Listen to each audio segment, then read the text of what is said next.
Bismillahirrahmanirrahim.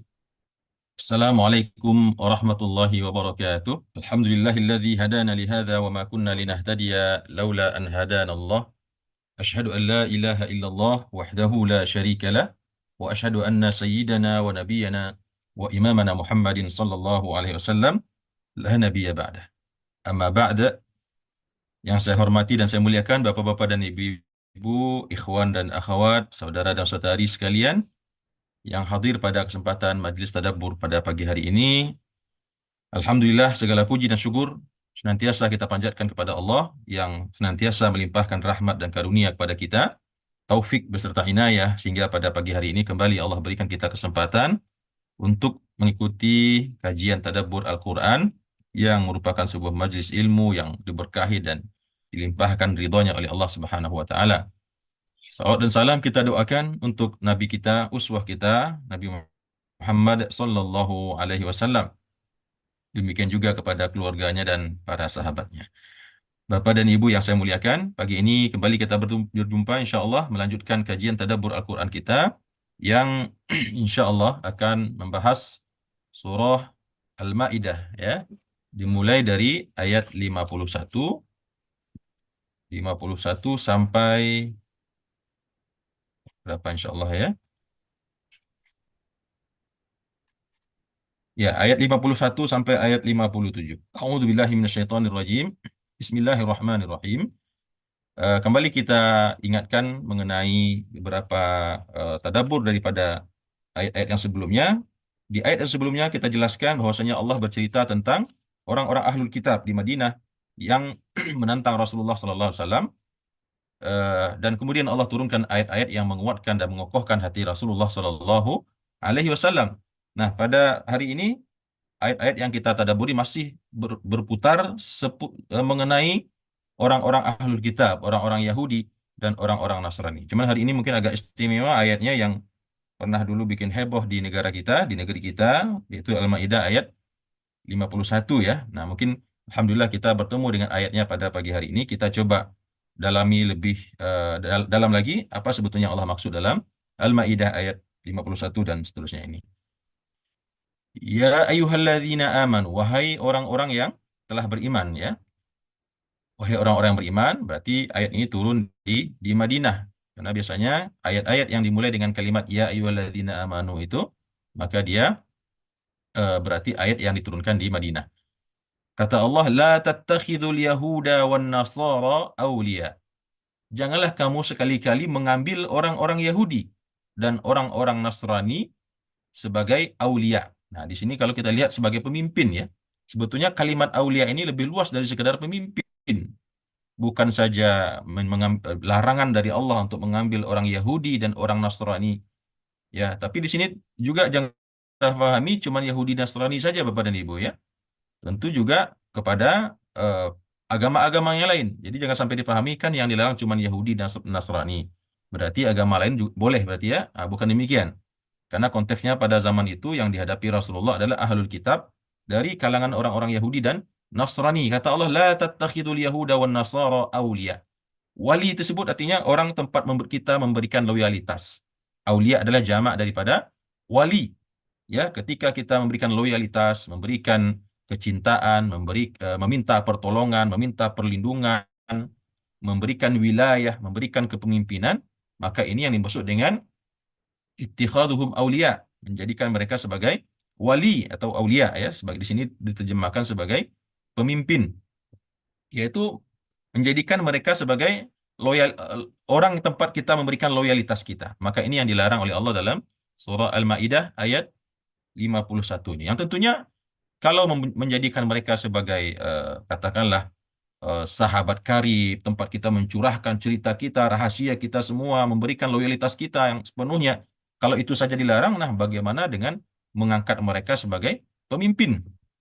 Di tengah tentunya ada pilihan daripada kalangan umat Islam sendiri. Kecuali kalau mungkin seseorang hidup di negara kafir, di negara yang bukan negara Islam, dan di situ ada mungkin pemilu atau pilkada, pemilihan pemimpin, dan dia sebagai warga negara di sana atau orang yang memiliki hak pilih, maka tentu dia dibolehkan memilih pemimpin yang bukan dari kalangan agama Islam, karena memang di situ yang mayoritas adalah orang-orang non-Muslim. Tapi konteksnya di sini adalah di tengah mayoritas umat Islam yang banyak pilihan, yang banyak alternatif pemimpin-pemimpin Islam yang tidak kalah hebatnya, tidak kalah cakapnya, tidak kalah brilian otaknya, maka kita dilarang untuk memilih pemimpin yang non-Muslim. Kenapa demikian? Ba'duhum awliya'u ba'd. Sebagian mereka itu menjadi pemimpin bagi sebagian yang lain. Artinya di sini maksud ayat ini adalah mereka itu orang-orang Yahudi dan orang-orang Nasrani itu saling bertolong-tolongan sesama mereka. Mereka saling kompak, saling bersekongkol untuk diam-diam menghancurkan agama Islam. Karena memang Allah sudah mengatakan dalam surah Al-Baqarah, "Walan tardha 'ankal yahudu walan nasara hatta tattabi'a millatahum." Sampai hari kiamat tidak akan pernah ridha yang namanya orang Yahudi dan orang Nasrani kepada kita umat Islam sampai mereka mengeluarkan kita kembali daripada agama Allah ini dan mengikuti millah mereka, mengikuti agama dan kepercayaan mereka. Itu sudah Allah yang mengatakan walan tardha, tidak akan pernah ridha. Ya, dan mereka dalam hal tersebut ba'duhum awliya'u ba'd, saling bertolong-tolongan, saling berkongsi, saling bersekutu dalam rangka menghancurkan agama ini. Kata Allah, "Wa may yatawallahum minkum fa innahu minhum."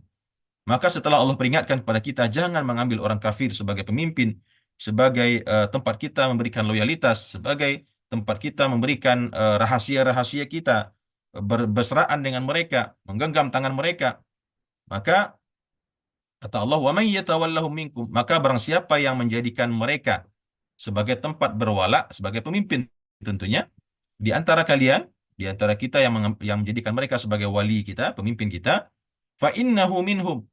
Maka orang yang memberikan wilayah kepada orang kafir tersebut, jadilah dia fa innahu minhum. Maka sesungguhnya dia menjadi bagian dari mereka. Maka otomatis orang tersebut menjadi Yahudi pula dia, menjadi Nasrani pula dia, ya. Fa innahu minhum.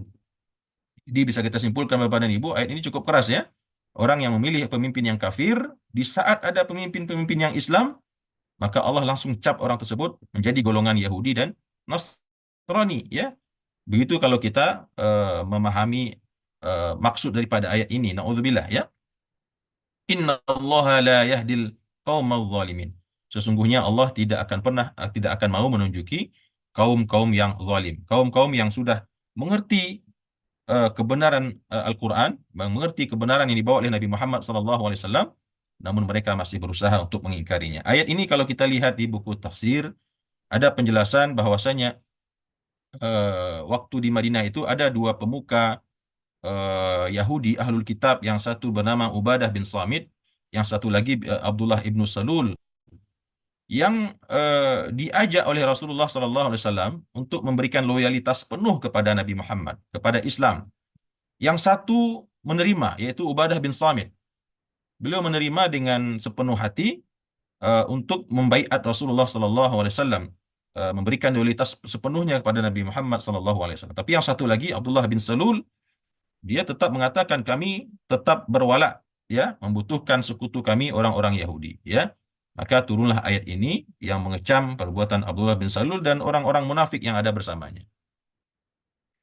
Kemudian di ayat yang selanjutnya Allah mengatakan, ya nanti mungkin bisa kita diskusikan lebih lanjut Bapak dan Ibu, barangkali banyak yang memiliki pertanyaan terkait ayat ini, ya. Apakah hukumnya memiliki bos atau atasan di kantor kita yang non-Muslim? Apa hukumnya memilih ketua RT dan RW yang non-Muslim dan lain sebagainya? Nanti kita diskusikan insya Allah. Kemudian fataral ladzina fi qulubihim maradun yusari'una fihim. Ya. Kata Allah, maka kamu akan melihat wahai Muhammad, fataral ladzina fi qulubihim marad. Kamu akan menyaksikan dan akan melihat orang-orang yang di dalam hatinya itu ada penyakit. Ya, tentu maksudnya adalah orang-orang ahlul kitab yang menjadi orang-orang munafik tadi. Yusari'una fihim. Bersegera untuk membersamai orang-orang kafir dari Yahudi dan Nasrani tadi. Dia orang-orang yang hatinya ada penyakit, yang tidak mau beriman secara utuh kepada Nabi Muhammad SAW, mereka justru terlihat mengeluh-elukan orang-orang Yahudi, ya, orang-orang Nasrani, lebih cenderung kepada orang-orang yang menentang agama Allah tersebut, ya. Kalau di kehidupan kita sekarang lebih condong kepada orang-orang yang sekuler, ya, orang-orang yang liberal, ya, dan mengatakan mereka itu lebih keren, mereka itu lebih hebat. mereka itu lebih berkemajuan dan lain sebagainya, maka kata Allah kepada nabinya, tentu konteksnya dalam waktu dakwah nabi tersebut, engkau akan melihat wahai Muhammad, orang-orang yang hatinya ada penyakit akan bersegera berlarian menuju orang-orang Yahudi dan orang Nasrani tersebut, ya. Karena dia melihat, kenapa demikian? Yaquluna nakhsha an tusibana dairah. Kenapa mereka berlari menuju orang-orang Yahudi dan Nasrani tersebut? Mereka mengatakan, yaquluna, mereka berkata, nakhsha an tusibana dairah. Kami takut kalau seandainya nanti menimpa kami dairah. Dairah di sini artinya sebetulnya adalah berkuasanya orang-orang kafir, orang-orang Yahudi itu terhadap mereka. Jadi mereka agak pesimis melihat Nabi Muhammad SAW dan pengikutnya yang waktu itu masih tergolong sedikit, sementara orang-orang Yahudi itu adalah orang-orang yang sudah lama bercokol di sana, memiliki siasat perang yang mungkin menurut mereka lebih canggih, memiliki jumlah yang lebih banyak, yang memiliki sekutu-sekutu yang banyak. Maka orang-orang munafik tadi tidak mau memberikan wilayahnya kepada Rasulullah dan tetap berwala kepada orang-orang ahlul kitab tadi, baik Yahudi maupun Nasrani. Maka Allah katakan, engkau akan lihat di antara mereka itu yang hatinya sakit akan bersegera berlarian menuju orang-orang Yahudi dan Nasrani tersebut dengan mengatakan, alasan mereka adalah, kami takut kalau seandainya nanti kami tidak loyal kepada mereka, tidak mengambil mereka sebagai pelindung kami, nanti kami akan ditimpa bencana. Artinya begitu mereka nanti yang menang, yang berkuasa, kami akan dihabisi, kami akan disakiti dan seterusnya. Nah, begitu orang-orang yang hatinya ada penyakit, yang tidak yakin dengan pertolongan Allah kepada Rasul atau kekasihnya Nabi Muhammad sallallahu alaihi wasallam. Lalu Allah mengatakan, fa'asallahu an ya'tiya bil fathi. Maka biarlah mereka, wahai Muhammad, biarlah engkau lihat mereka itu meninggalkanmu, berpaling daripadamu, ya, tidak menghiraukan himbauanmu, malah bersegera menuju orang-orang kafir, orang-orang Yahudi dan Nasrani, ya, karena mereka mengira engkau hanyalah orang yang lemah, pendukungmu juga orang-orang yang lemah, sedangkan yang mereka kejar tersebut orang-orang yang kuat, orang-orang yang memiliki berbagai macam bentuk kehebatan dan fasilitas, maka biarlah mereka. Fa'asallahu, maka mudah-mudahan. Mudah-mudahan di sini tentu maksudnya bukan sesuatu yang bisa terjadi, bisa tidak, ya. Allah Subhanahu wa taala ketika mengatakan la'alla, asa, itu semua huruf tamanni, mudah-mudahan, maka pasti insya Allah. Fa'asallahu, maka mudah-mudahan Allah, atau pasti Allah setelah ini, ayyatiya bil fathi, Allah akan mendatangkan kemenangan, ya. Al-fathi di sini diartikan dengan dalam tafsir disebut dengan al-qadha, artinya apa? Kesempatan kepada kalian untuk menyikat mereka, menghabisi mereka, untuk menguasai mereka. Itu maksud dengan al-fathah, al-qadha. Dan sebagian mufassir mengatakannya dengan Fathu Makkah. Insya Allah segera engkau, wahai Muhammad, bersama pengikutmu yang meskipun terlihat sedikit, sebentar lagi akan mendapatkan kemenangan, yaitu berupa ditaklukkannya kota Makkah oleh kalian. Au amrim min indihi, atau sebuah keputusan daripadanya, ya. Jadi dua yang Allah berikan kepada Nabi Muhammad. Ketika Nabi Muhammad mungkin bersedih melihat orang-orang munafik itu seakan-akan merendahkan beliau, ya, seakan-akan mencuekkan beliau, yang lalu berpaling kepada orang-orang Yahudi dan Nasrani. Lalu Allah hibur nabinya dengan mengatakan, biarlah mereka cenderung ke sana, maka sesungguhnya Allah akan segera mendatangkan kepada engkau kemenangan, ya, kemenangan dan kekuasaan yang membuat engkau menjadi pemimpin atas mereka semuanya. Au amrim min indih, atau keputusan suatu urusan daripadanya. Ini kalau dalam tafsir kita baca di tafsir At-Tabari, yang dimaksud dengan sini adalah perintah untuk memungut jizyah, ya, memungut upeti dari orang-orang Yahudi ini. Sekarang oke, mereka tertawa-tertawa, ya, boleh memandang Rasulullah dengan pandangan yang sinis, memandang dengan pandangan yang sedikit merendahkan, tapi akan datang sebentar lagi, kata Allah, Fathu Makkah, dan urusan dari Allah yaitu berupa kemampuan kalian untuk meminta dan memaksa mereka membayar jizyah. Kalau masih mau hidup di Madinah, masih mau hidup di bawah naungan umat Islam, maka dua pilihan, ya, masuk Islam, tiga pilihan, ya, masuk Islam sehingga menjadi orang Muslim dan orang mukmin, berlaku semua hak dan kewajiban, atau tetap menjadi ahlul kitab tapi harus membayar upeti, membayar jizyah namanya ya. Atau kalau tidak, diusir sekalian, pergi ke tempat yang lain. Tidak boleh tinggal di Madinah bersama Rasulullah dan kaum muslimin. Wa yusbihu ala ma asarru fi anfusihim nadimin. Maka kamu akan melihat mereka itu nanti akan menjadi, wa yusbihu, mereka akan menjadi ala ma asarru fi anfusihim, atas apa-apa yang mereka rahasiakan di dalam diri mereka berupa kemunafikan tersebut, akan menjadi menyesal. Artinya begitu melihat nanti Rasulullah SAW dan para sahabatnya, para pengikutnya diberikan kemenangan oleh Allah berupa meluasnya ekspansi kekuasaan Rasulullah sampai menaklukkan kota Makkah, dan kemudian kembali ke Madinah berkuasa atas mereka semua dan mewajibkan mereka membayar jizyah, ya. Atau kalau siapa yang tidak mau, mungkin diperangi oleh Rasulullah SAW sampai dibunuh, maka mereka kemudian nanti akan menyesal, kata Allah, ya. Yusbihu ala ma asarru fi anfusihim nadi. Maka jadilah mereka nanti atas apa-apa yang mereka rahasiakan tersebut berupa kemunafikan, ya, nadimin, menyesal, ya. Kenapa dulu kami tidak beriman saja dengan Muhammad, tidak beriman secara tulus, tidak loyal kepadanya secara totalitas, ya. Nah, demikian Allah memperkuat Rasulullah SAW, memberikan spirit, ya. Yang kemarin kita sampaikan juga bahwasanya ayat-ayat ini sebetulnya hikmahnya adalah untuk memberikan spirit kepada Nabi Muhammad SAW, memperkokoh hatinya yang sangat rapuh pada waktu itu melihat begitu dahsyatnya, ya, kemunafikan, begitu dahsyatnya sikap dan penolakan daripada eh, kaum yang ada di Madinah pada waktu itu, yaitu dari kalangan orang-orang munafik. Dan tentunya seperti yang senantiasa kita sampaikan, ayat-ayat ini meskipun dalam pemahaman dasarnya kita berupaya untuk membawakannya kepada konteks turunnya wahyu ini kepada Nabi Muhammad SAW, namun secara nilai-nilainya, ibrahnya harus kita bawakan kepada kehidupan kita hari ini. Ya, bahwasanya orang-orang yang mungkin kita lihat selama ini cenderung kepada sistem yang kufar, sistem liberal, sistem liberal, maka mereka akan datang nanti suatu waktu di sana di mana mereka akan menyesali semua perbuatan mereka tersebut karena memandang rendah kepada agama Allah dan kepada hamba-hamba yang beriman kepada Allah Subhanahu wa taala. Wa yaqulul ladzina amanu, di ayat berikutnya.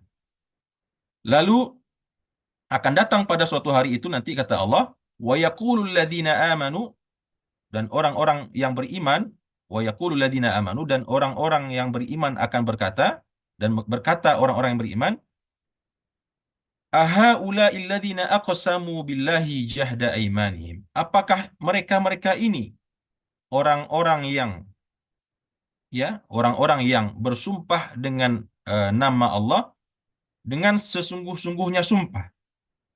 Innahum lama'akum. Yang mereka mengatakan sesungguhnya kami benar-benar bersamamu. Artinya apa, Bapak dan Ibu? Maksud daripada ayat ini adalah ketika orang-orang Yahudi bersama orang Islam, dulu mereka mengatakan, demi Allah, sesungguhnya kami bersama kalian. Sesungguhnya kami membela kalian. Sesungguhnya kami loyal kepada kalian. Bahkan pakai sumpah, ya, pakai wallahi. Tapi begitu mereka meninggalkan orang-orang Islam, mereka berjumpa dan berkumpul dengan orang Yahudi dan Nasrani tersebut, mereka pun mengatakan, kami sesungguhnya hanya pura-pura saja. Kami hanya bercanda dan memperolok-olok mereka. Yang benar sesungguhnya hati kami tidak pernah beriman. Nah, pada hari itu nanti orang-orang mukmin akan berkata, apakah ini dulu orang-orang yang bersumpah dengan menyebut nama Allah dengan sungguh-sungguh sumpah mereka tersebut, innahum lama'akum, bahwasanya mereka itu dulu mengatakan kami bersama kalian wahai umat Islam, maka kata Allah, habitat a'maluhum, pada hari itu nanti akan binasalah segala perbuatan-perbuatan mereka tersebut, segala tindak tanduk dan makar-makar mereka tersebut, fa asbahu khasirin, maka jadilah mereka orang-orang yang rugi, orang-orang yang merugi karena begitu Islam mendapatkan kejayaan, begitu Islam menjadi pemimpin di segenap jazirah Arab, bahkan sampai meluas ke luar jazirah Arab, mereka menjadi orang-orang yang merugi karena telah diketahui kemunafikannya, tidak diterima lagi imannya oleh Rasulullah Sallallahu Alaihi Wasallam, telah dicap oleh Allah dalam Al-Quran sebagai orang-orang yang khasir, orang-orang yang merugi.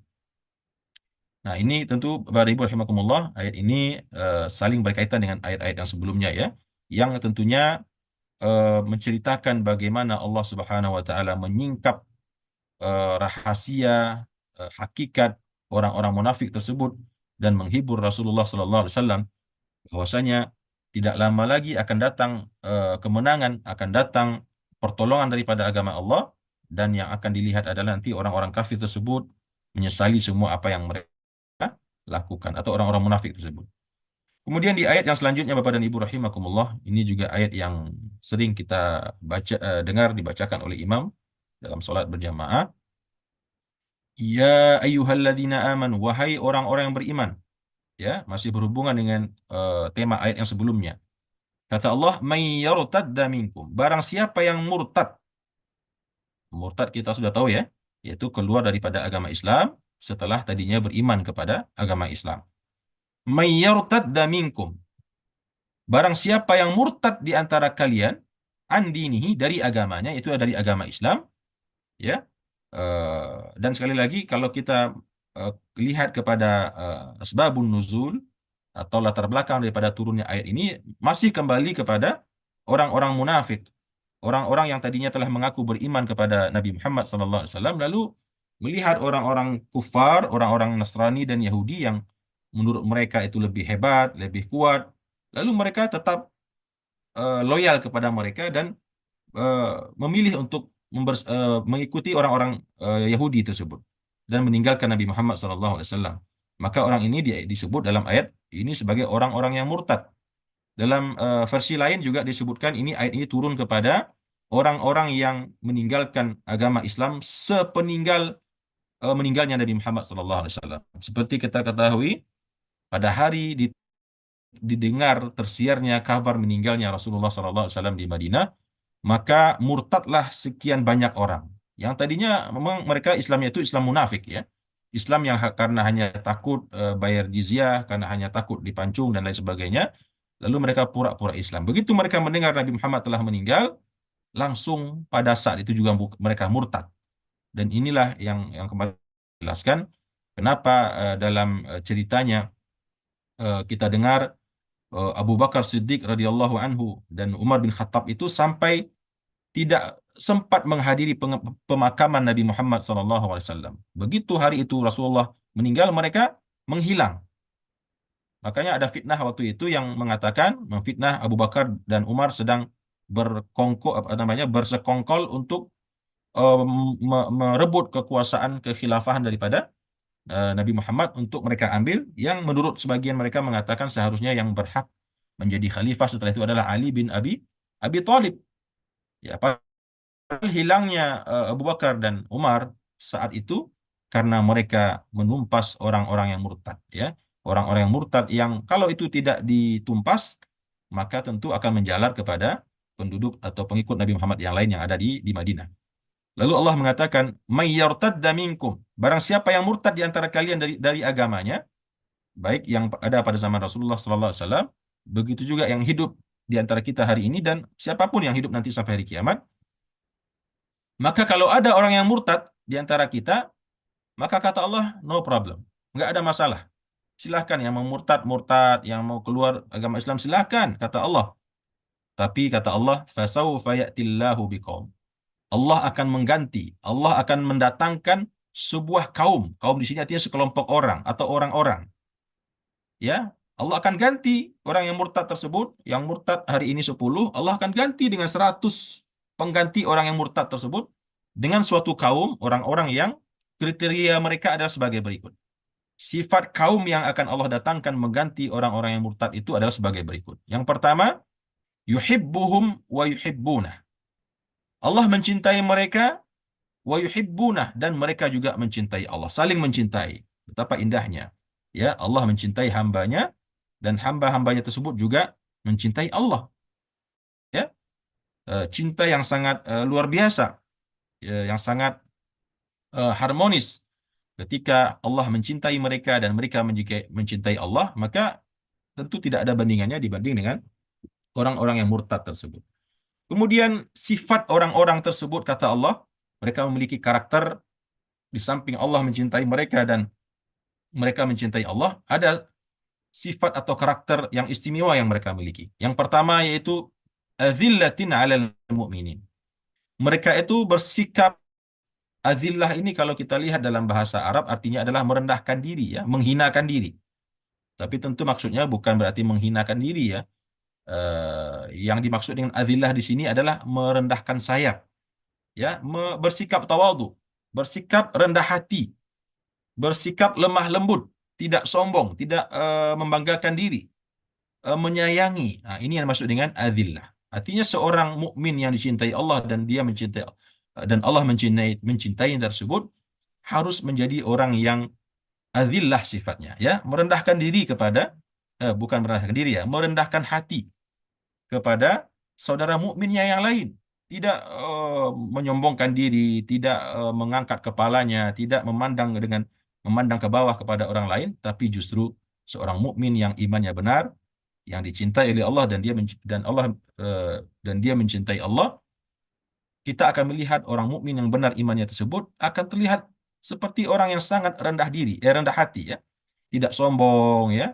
Meskipun dia mungkin memiliki berbagai macam bentuk kelebihan, mungkin dia juga memiliki harta, mungkin dia juga seorang yang memiliki kedudukan, mungkin dia juga secara fisiknya memiliki fisik yang istimewa ya, memiliki ilmu, tapi sebagai seorang hamba pilihan maka dia memiliki sifat yang pertama ini adzillah alal mu'min. Jadi memang tuntunan Al-Qur'an kepada kita kita sebagai hamba Allah, kita harus bersikap rendah hati kepada sesama saudara kita orang mukmin, mencintai mereka, menyayangi mereka ya. Ini yang dimaksud dengan adzillah dan ini merupakan salah satu sifat hamba-hamba Allah yang bersama Rasulullah sallallahu alaihi wasallam yang kita baca di antaranya di surat Muhammad ya. Eh, Yaitu merendahkan diri kepada sesama orang mukmin, tidak mengangkat tidak membusungkan dada, tidak memandang dengan yang merendahkan, ya, tidak menunjukkan kelebihan, tetapi sebaliknya merendahkan hati sedemikian rupa. Ini yang dimaksud dengan azillatin 'alal mu'minin, ya. Kemudian sebaliknya, sifatnya yang kedua adalah a'izzatin 'alal kafirin. A'izzah di sini diartikan dengan keras ya, tapi sebetulnya bukan keras di sini, bukan keras, menghardik, membentak, menatap dengan mata yang nanar, bukan demikian maksudnya a'izzah di sini. Tapi a'izzatin 'alal kafirin di sini artinya memiliki izzah, memiliki harga diri, tidak mau merendahkan diri di hadapan orang-orang kafir, ya. Nah, itu sifat seorang mukmin yang dicintai oleh Allah dan Allah mencintai dan dia mencintai Allah. Artinya apa Bapak dan Ibu rahimakumullah? Al-Quran ini menuntun kita kalau kepada sesama hamba Allah yang mukmin, orang-orang Islam kita harus rendah hati, ya, tawadu, tidak sombong. Tetapi kepada orang kafir, ya, mungkin meskipun tidak harus sombong, membusungkan dada dan bersikap pongah, bukan demikian maksudnya. Tapi kita tidak boleh rendah di hadapan mereka. Meskipun dia atasan kita sekalipun di kantor ya. Kalau jelas-jelas dia orang kafir, tidak boleh kita sampai rendah dalam pandangannya. Tidak boleh kita bahkan menunjukkan gestur badan yang membuat kita lebih kecil darinya atau rendah darinya, itu tidak boleh. Ya, hormat boleh ya, namanya atasan kita hormati. Tapi jangan sampai dia melakukan kita dengan perlakuan yang tidak menghormati, merendahkan kita, meremehkan kita ya. Dan wallahu alam mungkin kita punya cara dan pandangan yang berbeda-beda, tapi kalau saya pribadi itu setidaknya yang saya lakukan. Saya juga pernah bekerja di instansi BUMN selama 16 tahun ya, dan saya juga memiliki atasan berganti-ganti, kadang muslim, kadang non-muslim. Dan setidaknya itu yang saya lakukan ya. Begitu ada atasan yang non-muslim, ya, kalau dia mungkin menggunakan gestur yang kesannya meremehkan, saya nggak akan dengarin apa yang dia ucapkan ya. Saya akan tatap matanya dan dengan penuh kesombongan juga dalam tanda kutip ya, saya akan hadapi dia. Karena apa? Dalam hal itu naluri iman saya bangkit ya. Allah mengatakan a'izzatin 'alal kafir. Tidak boleh kita hina, rendah di hadapan orang kafir, siapapun itu orangnya, meskipun atasan kita sekalipun. Ya, itu kalau seandainya dia bersikap tidak hormat atau merendahkan kita. Tapi tentu maksudnya di sini tetap wajib hukumnya hormat, ya. Karena menghormati itu kepada siapa saja, baik kepada muslim, non-muslim, kita wajib hormat, menghargai itu wajib. Apalagi kalau dia atasan kita. Tapi kalau sampai menyembahnya, sampai tunduk kepadanya, sampai membuat kita terhina, itu no way, ya. Tidak ada jalan. Meskipun kita miskin, fakir sekalipun, kalau berhadapan dengan seorang kafir, kita harus memiliki izzah, memiliki harga diri. Karena dalam Al-Quran Allah mengatakan, walillahil izzatu wali rasulihi walil mu'minin. Izzah itu hanya dimiliki oleh Allah, Rasulnya, dan orang-orang yang beriman. Ini penting kita tanamkan juga kepada anak-anak kita, Bapak dan Ibu, ya, yang mungkin nanti dalam kehidupan mereka akan berinteraksi dengan berbagai macam orang yang menganut agama.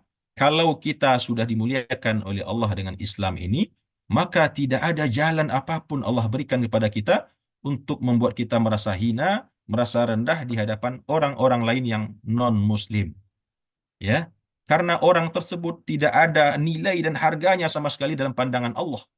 Karena mereka tidak mau mensujudkan kepalanya kepada Allah, tidak mau mengagungkan Tuhan yang menciptakannya, lalu apa lagi nilainya yang perlu kita anggap dari orang tersebut? Ya, sehingga dengan menanamkan sikap izah kepada orang-orang kafir seperti ini, kita akan mendapati anak-anak kita menjadi orang-orang yang berkepribadian yang kokoh, yang kuat, yang tegas dan tegar, ya, terutama dalam konteks akidah dan agama ini. Ya, mudah-mudahan pesan saya ditangkap dengan baik, tidak disalahartikan, ya, Bapak dan Ibu, ya. Kemudian wala yakhafuna laumata laim. Yujahiduna fi sabilillah. Setelah tadi kriteria yang pertama, bersikap rendah hati, tawadu, ya, sopan, menghormati, menghargai, menyayangi, penuh rasa belas kasih kepada sesama orang Islam, dan sebaliknya kepada orang kafir itu menegakkan kepala, membusungkan dada, bersikap izzah, ya, tapi dalam tanda kutip tetap hormat dan menghargai. Maka selanjutnya kriterianya adalah yujahiduna fi sabilillah. Mereka itu orang-orang yang senantiasa berjihad di jalan Allah. Ya, berjihad di jalan Allah di sini tentu tidak terbatas sekedar mengangkat pedang, senapan atau senjata di peperangan, tetapi jihad dalam konteks yang lebih luas. Semua aktivitas yang kita lakukan yang menghantarkan agama Allah ini, seberapapun kadar dan porsinya yang bisa kita lakukan, menghantarkan agama Allah ini menjadi tinggi, mulia, maka itu semuanya adalah jihad fisabilillah. Bahkan seseorang yang mencari nafkah untuk bagaimana supaya istrinya, anaknya mendapat kehidupan yang layak, tidak menjadi orang yang fakir, tidak menjadi orang yang lemah, itu juga jihad, kata Rasulullah Sallallahu Alaihi Wasallam. Wala yakhafuna laumata laim. Kemudian yang keempat, yang pertama adzillah 'alal mu'minin, yang kedua a'izzah 'alal kafirin, yang ketiga yujahiduna fi sabilillah, yang keempat kriteria hamba yang akan didatangkan oleh Allah menggantikan orang-orang yang murtad, yaitu wala yakhafuna laumata laim. Tidak takut kepada celaan orang yang mencela. Tidak peduli mau dikatakan fundamentalis, mau dikatakan radikal, mau dikatakan ekstrim, mau dikatakan soalim, mau dikatakan apa saja, selama yang dia lakukan itu adalah menjalankan perintah Allah, dia tidak peduli. Ya, tidak peduli, tidak bergeming sedikit pun dan tidak malu. Ya, wala yakhafuna laumata laim, dan jadi tidak takut kepada celaan orang yang mencela. Biar orang ngatain kita, biar orang ngomongin kita, yang jelas yang kita lakukan adalah sesuatu yang dikehendaki oleh Allah dan mendatangkan ridhonya Allah Subhanahu wa taala. Dzalika fadlullahi yu'tihi man yasha. Yang demikian itu, ya, berupa sifat-sifat yang tadi di atas, merupakan karunia Allah, yu'tihi man yasha, yang dia akan beri, yang dia memberinya kepada siapa yang dia kehendaki. Wallahu wasi'un alim, dan Allah maha luas nikmatnya, karunia-Nya, kekuasaannya, dan maha mengetahui. Kemudian di ayat yang berikutnya, Bapak dan Ibu, ya cepat saja ya, karena waktunya terbatas. Kata Allah, innama waliyukumullahu wa rasul walladzina amanu. Sesungguhnya orang yang berhak menjadi wali kalian itu, yang pertama adalah Allah. Allah tempat kita berwali, berwala, meminta pertolongan, meminta perlindungan, meminta sokongan, dukungan, loyalitas, ya. Yang kedua Rasulnya. Hanya kepada Rasul kita memberikan loyalitas kita, meminta pertolongan, meminta dukungan. Ya, ini tentu kepada orang-orang yang hidup pada zaman Rasulullah tersebut ya. Walladzina amanu, dan yang ketiga kita berwala itu kepada orang-orang yang beriman. Tapi orang-orang beriman ini ada kriterianya Bapak dan Ibu. Tidak sembarang orang beriman. Bukan orang beriman yang fasik, bukan orang beriman yang ahli maksiat, bukan orang beriman yang munafik, tapi kriteria orang yang beriman yang berhak untuk kita jadikan pemimpin wali kita adalah alladzina yuqimunas shalah. Orang-orang yang mendirikan salat. Nah, lihatlah Bapak dan Ibu, kemarin yang milih presiden, yang milih pemimpin, siapa di antara tiga itu yang kelihatan sholat? Kalau dipilih yang nggak sholat, atau nggak ngerti cara sholat yang benar, atau mungkin dia sholat tapi bolong-bolong, walau alam ya, saya tidak menuduh siapapun, tapi minimal kita mungkin punya feeling ya, melihat karakter masing-masing. Nah, maka pemimpin yang boleh dipilih itu, yang pertama pemimpin yang menegakkan sholat, wa yu'tunaz zakah, mengeluarkan zakat, wa hum raki'un, dan mereka itu ruku, ya, ruku bersama orang yang ruku, berarti sholat berjamaah, sering terlihat di masjid. Nah, ini kriteria pemimpin kalau nanti ada pemilihan pemimpin yang kita pilih, terlihat tegak sholatnya, suka berzakat, suka memberikan sedekah, suka berinfak, wahum raki'un, dan terlihat ruku bersama orang yang ruku di masjid tentunya. Ya, kalau di rumah berarti ruku sendirian. Tapi di sini Allah mengatakan wahum raki'un, dan mereka tunduk ruku kepada Allah, artinya sholat berjamaah di masjid. Jadi orang yang mau kita pilih pemimpin itu terlihat memang kesolehannya, tidak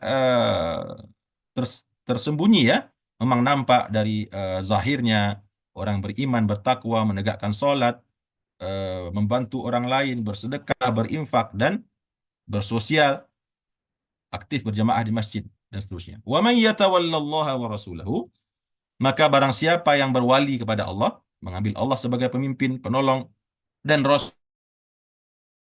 walladzina amanu, dan mengambil orang yang beriman sebagai pemimpin, maka kata Allah, fa inna hizballahi humul ghalibun. Maka sesungguhnya golongan Allah. Hizb di sini juga berarti partai ya. Hizballah, partainya Allah.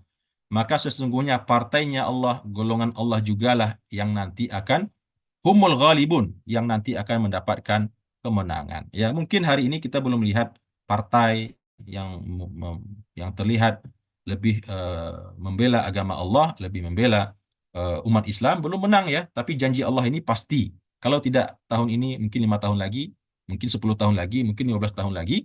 Tapi Allah janjinya maha benar. Inna Allah la yukhliful mi'ad. Fa inna hizballahi humul ghalibun. Sesungguhnya partai Allah, ya, tapi syaratnya tentu partai tersebut harus menjadi partai Allah. Tidak hanya sekedar slogan ya, partai Islam lah, inilah. Ya, dia harus betul-betul menjadi partai Allah, ya. Maka dialah nanti akan diberikan kemenangan oleh Allah Subhanahu wa taala. Kemudian di ayat yang selanjutnya Allah mengatakan, ya ayyuhalladzina amanu la tattakhidul ladzina ittakhadhu dinakum. Wahai orang-orang beriman, diulangi kembali oleh Allah. La tattakhidul ladzina ittakhadhu dinakum huzuwan wa la'iba. Jangan kamu ambil orang-orang yang menjadikan agama kalian itu sebagai bahan ejekan dan permainan, olok-olokan. Ya, minal ladzina utul kitaba min qablikum, dari kalangan orang-orang ahlul kitab, dan begitu juga daripada kalangan orang kafir sebagai pemimpin. Jadi jangan diambil pemimpin baik orang-orang ahlul kitab, begitu juga orang-orang kafir. Ahlul kitab tentu Yahudi dan Nasrani, kalau kafir yaitu kafir-kafir Quraisy, agama-agama lain, Hindu, Buddha, Konghucu, apapun itu, yang mereka itu adalah menjadikan agama kalian sebagai bahan ejekan, bahan olok-olokan, yang memandang rendah dan hina agama kalian. Maka jangan sekali-kali engkau mengambil pemimpin orang-orang seperti ini ya. Uh, di saat ada pilihan alternatif pemimpin muslim yang lebih baik ya. Tentu ada pengecualian ya, seperti tadi kita sampaikan, kalau kita hidup di negeri kafir, ya tentu kita boleh memilih pemimpin mana yang menurut kita yang terbaik ya. Nah, itu yang kita pilih.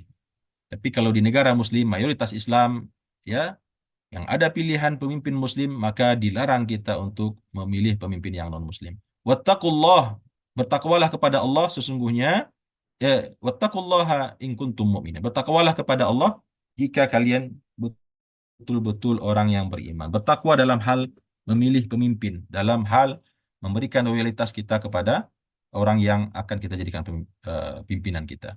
Demikian Bapak dan Ibu rahimakumullah, tadabbur ayat-ayat kita pada pagi hari ini.